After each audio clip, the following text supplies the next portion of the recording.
De origem grega, o termo sarcopenia significa perda da carne e diz respeito à diminuição da massa muscular no corpo. De acordo com a Sociedade Brasileira de Geriatria e Gerontologia, cerca de 15% dos brasileiros têm sarcopenia a partir dos 60 anos de idade, chegando a 46% após os 80 anos. Para falar um pouquinho para a gente sobre esse assunto, sobre os alimentos, sobre a prevenção, sobre como isso acontece no nosso corpo, não é, minha gente? Se de repente isso acontece antes da idade que eu falei, não é? Eu recebo aqui na nossa casa um médico especialista em longevidade, Dr. Paulo Roberto Lima. Doutor, seja muito bem-vindo à nossa casa, Abi. doutor. É sempre um prazer estar aqui, adoro. Prazer é nosso, E agora, doutor. que emoção, né? Não é? Que delícia. Nossa, Me emocionei também. Eu fiquei bem emocionada. Eu também. É gostoso a gente ter esse carinho das pessoas, né, doutor? Muito, é bom. muito. É. Deus responde pra gente de tantas formas, não é? Sempre. Que bom que a Sempre. gente consegue ouvir. É. Às vezes a gente não ouve, mas às vezes a gente tá matar mais a presença, atento. né? É bom, por isso que eu sempre falo, pra gente sempre rezar pro nosso anjo da guarda. E a gente rezar sempre pro anjo da guarda do outro também, né? Do outro que também. é tão importante. Eles se comunicam, né? Os dois anjos da guarda se comunicam. É verdade. Que ambiente gostoso, muito bom. Bom, doutor. Doutor, hoje quando eu falei a palavra, todo mundo falou, ué, o que é isso? Porque eu comentei com os meus amigos antes o que a gente ia ter. Falei assim, nunca ouviu? Não. Falei, então fique atento, porque pode acontecer com todo mundo. Verdade. Doutor, o que é sarcopenia? A sarcopenia é o que você até já falou mesmo, né? Sarcos é músculo e penia é perda. Então, com o passar dos anos, estudos mostram pra gente que a partir dos 30 anos, a gente já começa a perder massa magra. A massa magra é o músculo, o nosso músculo, aonde faz a gente se locomover, aonde faz a gente ter estrutura, aonde faz a gente produzir mais ou menos hormônios. Então, a sarcopenia é a perda desse músculo progressivo. E ela pode ocorrer de duas formas. Ou ela pode ocorrer, igual você falou ali, com o passar do tempo, Tá. com o envelhecer, que a partir dos 60 anos piora muito, né? Ou por uma imobilização. Um paciente, às vezes, que quebrou uma perna, ou teve um AVC, que está acamado, ele também consome massa magra. Então, tem essa sarcopenia também. Pacientes diabéticos, pacientes obesos, tem sarcopenia. E a gente vai hoje conversar a respeito de como tratar, de como ser. Doutor, por exemplo, se uma pessoa perde muito peso, né, porque acontece isso também, a gente percebe que os nossos músculos caem mais. Isso também seria uma forma de sarcopenia ou não, doutor? Ou é a gordura que tá ali? Então, olha que interessante, eu até trouxe uma figura aqui, não sei se até vai dar para a gente colocar, é uma bioimpedância. Essa bioimpedância casa direitinho com o que você acabou de falar. De repente, as pessoas fazem dietas e elas querem emagrecer a qualquer custo. Sim. E às vezes, sabe, perde massa magra, a gordura continua, olha lá, ó, a gordura continua. Aqui. Na parte de baixo do vídeo, a gente consegue ver ali, ó, o percentual de gordura e o percentual de massa magra. Observe, ó, lá de baixo o paciente tem 13% de gordura e uma massa muscular de 39%. Então, ele pode ter um peso de 78 e depois ele pode ir para um peso de 75 ou 70. Só que aí a massa de gordura dele aumenta e a massa magra diminui. Isso é sarcopenia. Exatamente o que você me Que falou. interessante, doutor. E Eu isso não sabia que isso não é também saúde. Era. Não é saúde. Não é, Abi. Não E é. sabe o que é interessante, doutor? Eu perguntei porque eu cheguei a fazer uma época uma dieta e no mês seguinte eu fiquei muito sem almoçar. E aí fui pesar e olhei e falei, na balança estou ótima. E aí quando fui fazer, né, os meus resultados, eu vi que eu tinha perdido o que eu tinha ganhado de bom, né? E você percebe mesmo, né, na própria pele, nos braços, eu não sei se geralmente são os lugares que a gente consegue perceber mais, que você tem uma flacidez diferente. Tem. A gente perde, doutor, mobilidade, assim, de repente? Perde. Olha que pergunta legal. O músculo, ele dá pra gente autonomia. Certo. Né? Então, quando a gente vê um paciente mais idoso, claudicando, precisando de um auxílio de um andador, a gente percebe que ele tem uma massa muscular pequenininha. Isso, até ali, olha lá, o músculo que está até aparecendo ali pra gente, tá vendo? Olha a diferença do lado esquerdo, onde tem uma gordura maior, e do lado direito, uma gordura menor. E um músculo maior. Então, aquilo ali é um corte de um músculo, onde a saúde é a quantidade de músculo que nós temos. E as pessoas se guiam muito, Abi, por peso. Ah, eu tenho 70 quilos, eu quero pesar 60. Exato, não é é assim. isso, doutor. Às vezes, mantém-se até os 70. E o paciente emagrece. Sim. Porque 1 quilo de músculo, ele é pequeno. 1 quilo de gordura tem uma densidade maior. Então, tirar gordura do corpo e manter o músculo é melhor. Isso é saúde. O contrário é a sarcopenia. Sarcopenia. É. E o que a gente pede com ela, doutor? Quando isso acontece com a gente, o que pode acontecer? A gente falou da mobilidade, o que mais? Olha só, se a gente começa a trocar a gordura, né, o músculo pela gordura, a própria gordura, ela é inflamatória. Então, na molécula de gordura, a gente produz mais hormônios femininos. Então, a gente tem o estrogênio aumentado. Então, os homens ficam com um índice de estrogênio maior. A gordura, ela promove, né, ela tem dentro do corpo da gente uma coisa chamada angiotensina 2, ou angiotensinogênio, que faz com que o paciente desenvolva hipertensão. Nossa. E isso pode causar até dores, a sarcopenia causa dor, que às vezes confunde muito com fibromialgia.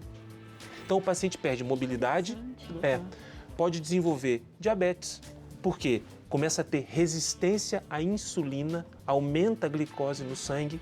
Então, a sarcopenia pode levar ao diabetes, a sarcopenia pode levar a dores importantíssimas, osteoporose. Então, diminui a mobilidade e diminui a concentração de um hormônio fundamental, tanto para o homem quanto para a mulher, testosterona. Diminui muito. E, doutor, quem já tem deficiência nesses hormônios, por exemplo, tem que tomar mais atenção? Tem que ficar mais atento ou não? Tem. Tem, né? Se acontece muitas vezes da mulher que está na puérpera, né? Acabou de ter o neném e está amamentando, então noite mal dormida, aí essa paciente ela tem uma demanda metabólica maior, então ela tem níveis mais baixos de hormônios, então tem que alimentar melhor, cuidar melhor do intestino. Os homens que não fazem exercício físico, as mulheres que não fazem exercício físico, que têm os níveis hormonais mais baixos, eles precisam de fazer suplementações, né? Se não conseguir tudo da alimentação, tem que fazer algumas suplementações específicas para que esse músculo não entre em sarcopenia. Esse paciente não perca mobilidade. E é um ciclo, né? Se eu tenho menos hormônios, eu tenho menos músculo, que vai gerar menos hormônios, que vai gerar menos músculo, que vai me dar dores, vai me dar inatividade, eu vou ficar prostrado. E aquele paciente que às vezes não consegue nem ir ao banheiro. E aquele vozinho ou o paciente mais velho que às vezes não consegue sentar para fazer as suas necessidades. Às vezes, quando senta na cadeira, não consegue levantar, precisa de apoio. Não tem força. Não tem força. Não tem força. Perde força. Aí perde o que é de melhor, assim, né? Que é a mobilidade, que é o ir e vir. A independência, né, doutor? Perde. Perde a independência. Perde. Tem uma perguntinha, vamos colocar aqui, da Vallandim. Olá, boa tarde. Quero saber qual a melhor atividade física para a sarcopenia, corrida ou musculação? Nossa, e aí, doutor? Legal boa. essa pergunta, viu? Pergunta boa. Olha só, quando a gente fala em sarcopenia, a gente sempre tem que pensar na musculação, no exercício contra resistência. O exercício de musculação, ele foi feito, né, para que o músculo ele tenha o maior estímulo possível e ele hipertrofie. Então, eu vou criando novas conexões e eu aumento o meu músculo, eu hipertrofio. A corrida, ela é um ótimo exercício. A caminhada é um ótimo exercício, só que eu preciso de ter um estímulo de força naquele músculo para estimular vias metabólicas, vias hormonais da hipertrofia. Então, pessoal, quem está em casa e acha que só correr vai ter benefícios, você vai ficar com condicionamento cardiorrespiratório até bom. Mas o aumento da massa muscular precisa do exercício de força. E é legal isso, doutor, porque muita gente pergunta qual exercício emagrece mais, não é? Um monte. Sempre achando que, de repente, um aeróbico, uma corrida vai emagrecer mais, mas a musculação também faz isso. Muito. E a musculação, ela cria um déficit calórico. Então você se esforça muito na musculação e ao longo do dia o corpo vai ter que fazer os rearranjos metabólicos. Então ele vai fazendo com que durante todo o dia a sua taxa metabólica basal esteja alta. Então a troca acontece, né, do músculo com a gordura, né? Então eu tenho mais músculo e menos gordura. E olha, pessoal, criar músculo é difícil, viu? É muito difícil, É doutor. difícil.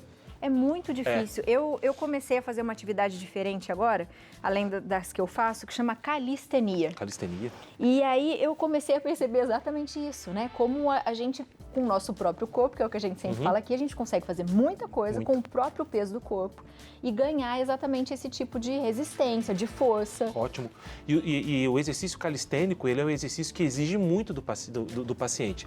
Então, a gente até fala assim, olha, o pessoal fala assim, mas eu estou fazendo só com o meu peso, então eu posso fazer quantas séries eu quiser. Não. Não, porque realmente estressa. Depois você vai ver que com a calistenia, você vai precisar de exercícios mais intensos, às vezes fazer exercícios mais parados, né? Que é a contração isométrica, para recrutar mais fibra muscular. Então isso tudo vai melhorando. Então assim, a calistenia é muito boa. E associar a calistenia com uma boa musculação, nossa, é maravilhoso. Bom, doutor, a gente quer envelhecer com qualidade. Isso. E a alimentação, que sempre é boa na nossa vida e a gente tem que tomar cuidado. O que a gente pode fazer para prevenir? A primeira coisa é assim, parar de atrapalhar. Isso é a melhor resposta. Parar de atrapalhar. Por quê? Porque se a gente fica pensando assim, né? Eu vou comer tantas gramas de proteína, eu vou para construir músculo, para eu fazer um bom pré-treino, para um bom pós-treino. Só que aí depois, toma Coca-Cola, come tantos doces, se afunda no fim de semana na cerveja e dorme mal. E não bebe água. Não vai dar certo.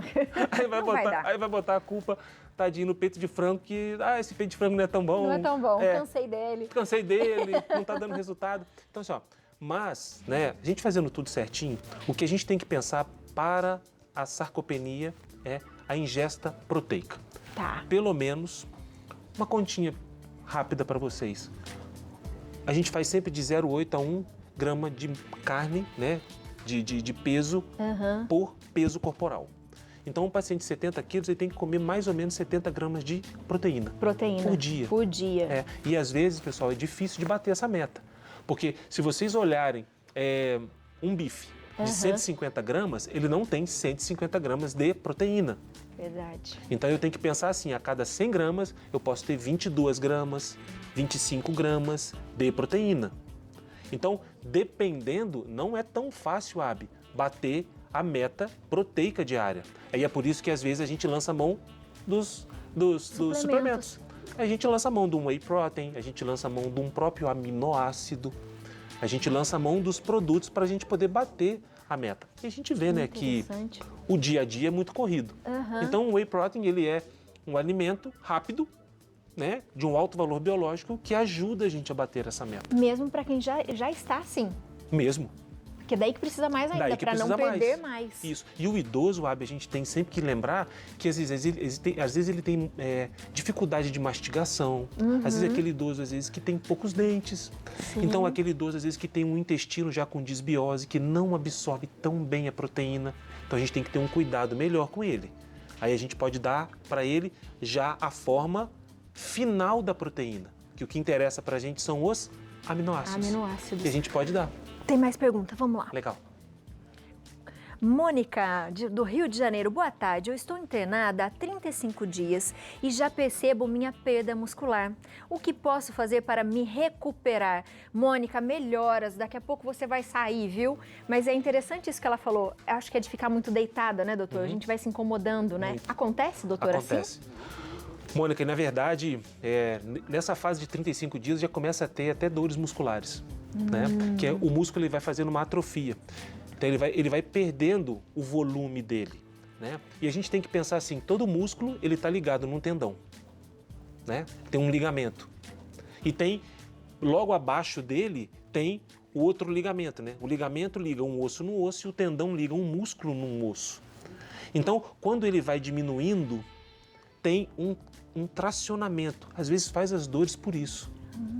Então, ela ficar deitadinha na cama dela, lá, vai perder massa magra. Então, o que você pode fazer? Bom, eu não sei qual é o motivo que você está internada, né? Mas a fisioterapia no leito, ela é muito boa para prevenção. Esqueça essa coisa de, eu posso melhorar a sarcopenia no leito hospitalar. A gente pode frear, não deixar ela evoluir. Né? Aí depois é com calma, tá? E não tente, Mônica, depois que você tiver alta, Deus quiser, você vai estar, a gente vai rezar para você tentar recuperar o tempo rápido. Não é assim que funciona. Vai com calma, tá? Porque o ligamento, o tendão e o músculo, eles têm tempos diferentes de ação e de melhoria. Então, paciência. Paciência. Volta aos poucos, fazendo os exercícios mais leves, se alimentando bem, suplementando. Ótimo.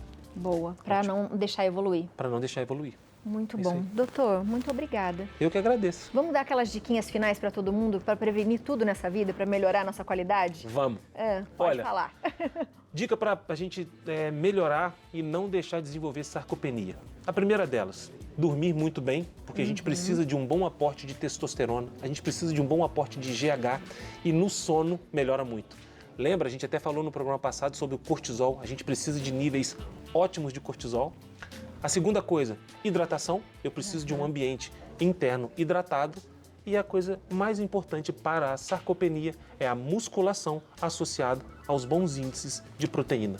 Então, comer carnes, vegetais, para os pacientes que são veganos, né, a gente tem as lentilhas, a gente tem grão de bico, a gente tem aveia, então assim, a gente tem queijos, então tem como bater a meta proteica. Então, essas são as dicas para a sarcopenia. Muito obrigada, doutor. Você de casa ficou com alguma dúvida? Faz o seguinte, segue o doutor na internet, @doutordr.paulorobertolima, tudo junto. E o telefone da clínica é o 12 99737 7007. Doutor, um ótimo final de semana. Obrigado, Beijo para Ada. toda a família, viu? Muito obrigado. Seja sempre bem-vindo à nossa casa. Obrigado.